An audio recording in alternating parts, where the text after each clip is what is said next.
Hi, my name is Erica Mitchell. This is Module 13 for EDL 851. This case study was about a first grade teacher, Mrs. Horton, who in previous years was a highly effective teacher. She won Teacher of the Year award for her district, all around had great track records. And then during a school year after spring break, staff and students noticed a big attitude change in her, lack of motivation, lack of patience. The principal, Mrs. Wilson, had conversation with her, but kind of set it off to the side until the following school year, since it was the end.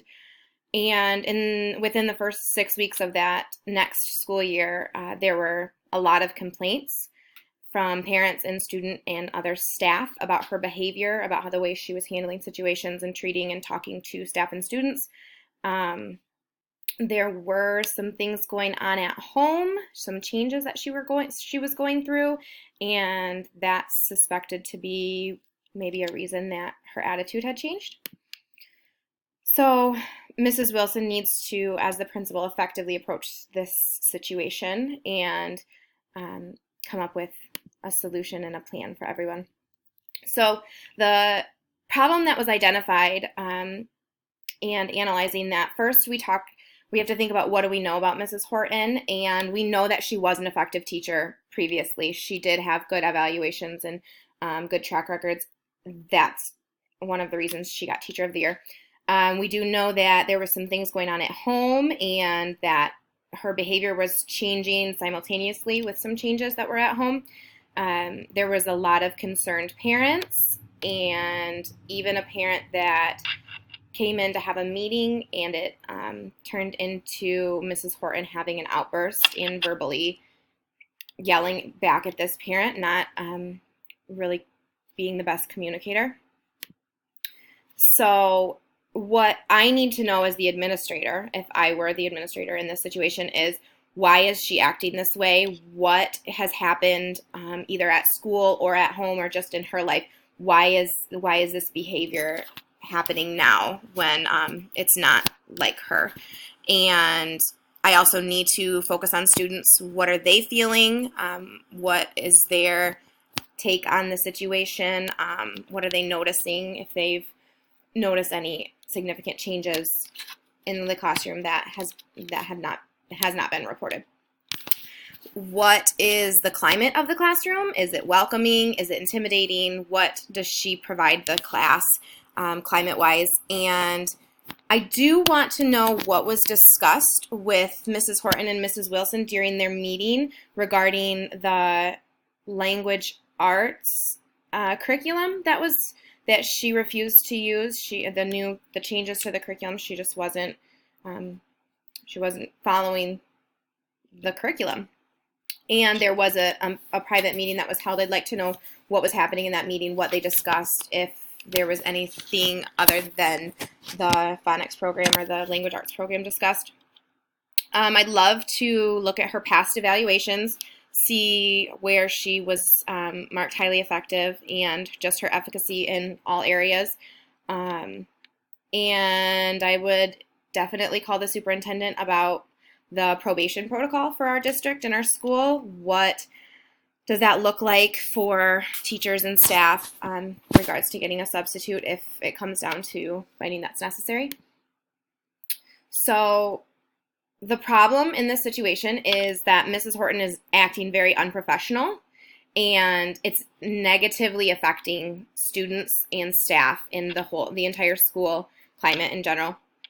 There are parents who are demanding answers, who are complaining and wondering what's going to be done about this, and that Mrs. Horton is not in a good place, and there's something going on, and we need to figure out what's causing all of this behavior. So the plan of action that I would follow is I would have a meeting with Mrs. Horton first and foremost. I would listen to her perspective, give her the feedback I'm receiving from staff and students and parents, and listen to what she has to say about it. And I'd also want her to know that I care about her well-being, and I want her to tell me why, her feelings of the situation and what's going on, or at least just know that I'm concerned and I'm here for her and give her support. I would initiate support, and then hopefully she would open up to me about what's really going on. I would have a phone call with our superintendent and discuss that probation period. We would hopefully together brainstorm if we would need a long-term substitute in order to give Mrs. Horton some leave time to regather herself and refocus on her priorities. And how are we going to support the students with a substitute, and how are we going to support the classroom? I would work together with the superintendent and Mrs. Horton. I think that an improvement plan would be a good place to start, whether she's in an evaluation period or not. After this, the outburst behavior, I feel like a reevaluation period would need to be instated. And I would also communicate that with the parents, that this is what we're doing. We're making a plan. We're taking action to hopefully solve the problem. So this would resolve, or hopefully resolve, the issue, because it would support Mrs. Horton. I would give her the support in the classroom, but also if she needs support at home, it seems like there's a lot of things changing. What can we do to help her at home with this transition period? Staff is important. It's important for an administrator to recognize that we don't just support staff members during the school day, and when the bell rings, they're on their own. We're there to support them in the whole perspective. It would hopefully give her that chance to adjust and regather her priorities, her focus, her improvement areas. Hopefully she could take that time and think whether or not she wants to continue working in the classroom and being an educator, or if this is going to be something that is going to make or break her career and she's going to choose a different path. It would also give the students in the classroom in general some adjustment time, and for them to kind of relax, the students to relax and ease that intimidation factor. And the parents will also feel supported in that we hear what they're saying and we're listening and we're all on the same team here. And I feel like they would appreciate that.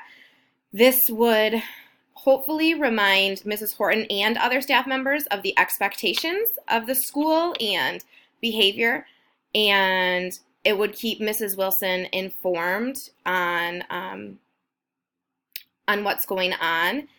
It also holds everybody accountable, that you're accountable for your goals that you set and the expectations that we have for you in the classroom and in the school.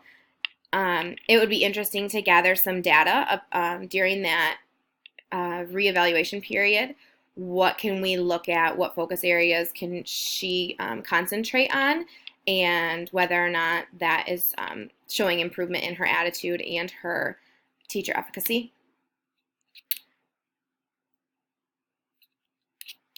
I was initially thinking when figuring out how to solve this problem is, what are the very first steps that I can take today after hearing this? What can I do right now to help turn this situation around? I also am curious about preventing the situation in the future with her or another staff member. What gap did we miss here that is causing this kind of behavior and this kind of distress from one of our teachers? I was feeling like I was nervous and needed to make sure I was actively supporting everyone in that situation. And as an administrator, that is one of the most difficult parts of your job, that you're supporting your staff member, whether or not they're on probation period. You're supporting the parents. You're supporting the students. Most importantly, you're supporting your other staff members, the superintendent, the school board. I needed everyone to be supportive of each other and know that I was supporting them and giving them. I'm here to give resources and help solve this problem.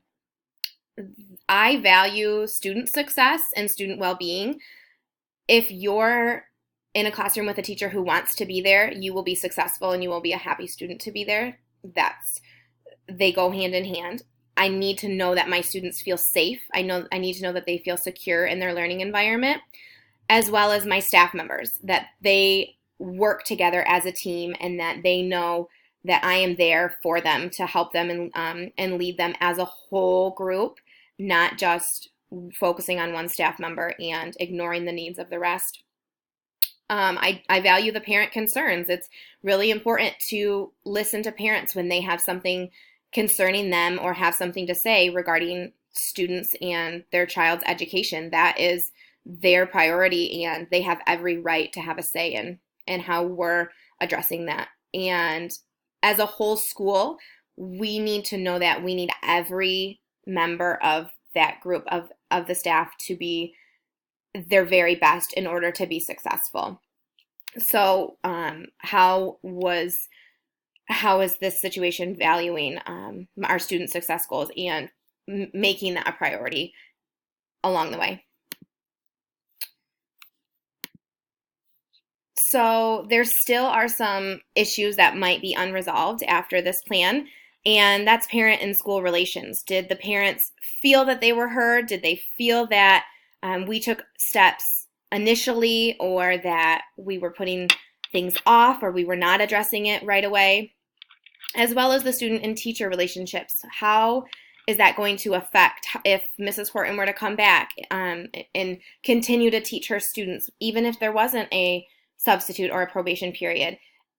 How did that long-term affect the student-teacher relationships? Is that going to then affect their comfort level in the classroom and the climate? The staff, do they feel supported throughout this entire situation? Do they feel that they were put on the back burner? Other staff, when there's a staff member that's not speaking appropriately, that's addressing situations in an unprofessional manner, does all staff feel supported? The future evaluations will determine their employment status. Is that going to become an issue if she had a focus area and reevaluation and she continued to not be effective? Would that come down to her employment and questioning whether or not she should be in this school and be in the classroom? Would there be an issue with that evaluation with the school board and with her leaving? What kind of barriers would we face as administration? Would this support our improvement plan and decisions that we make along the way of regarding evaluations, regarding curriculum? And does everyone feel that this school and learning environment is safe and orderly? Those are issues that may or may not be resolved at the end.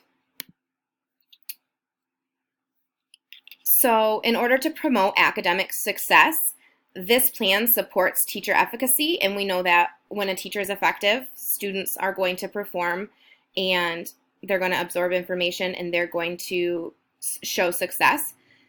This will help the teacher refocus on the academic goals and expectations of the school using the curriculum that's required.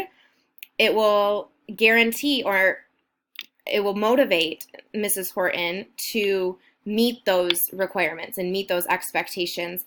And she will be closely monitored. She will be watched. She will be evaluated. And she knows that, and other staff and administration should know that we are keeping an eye to make sure that she is promoting success within her classroom and to her students, because that's what they deserve. This promotes the well-being of students because it helps them feel safe and valued and listened to, and it will improve that classroom climate and feeling. It ensures that they have that happy, healthy teacher that's going to come into the classroom every day and have a good attitude and want to be there with her students and give her best every single day. It promotes the well-being of students through the parents as well. Parents have every right to their child's education and having an opinion and concerns. And in order to help and support them, they need to feel heard. This will enhance instructional capacity because it gives Mrs. Horton that professional develop opportunity of the reevaluation period and a refocusing and regathering on those goals. We will provide that evaluation with timely feedback and setting professional goals for her will be a team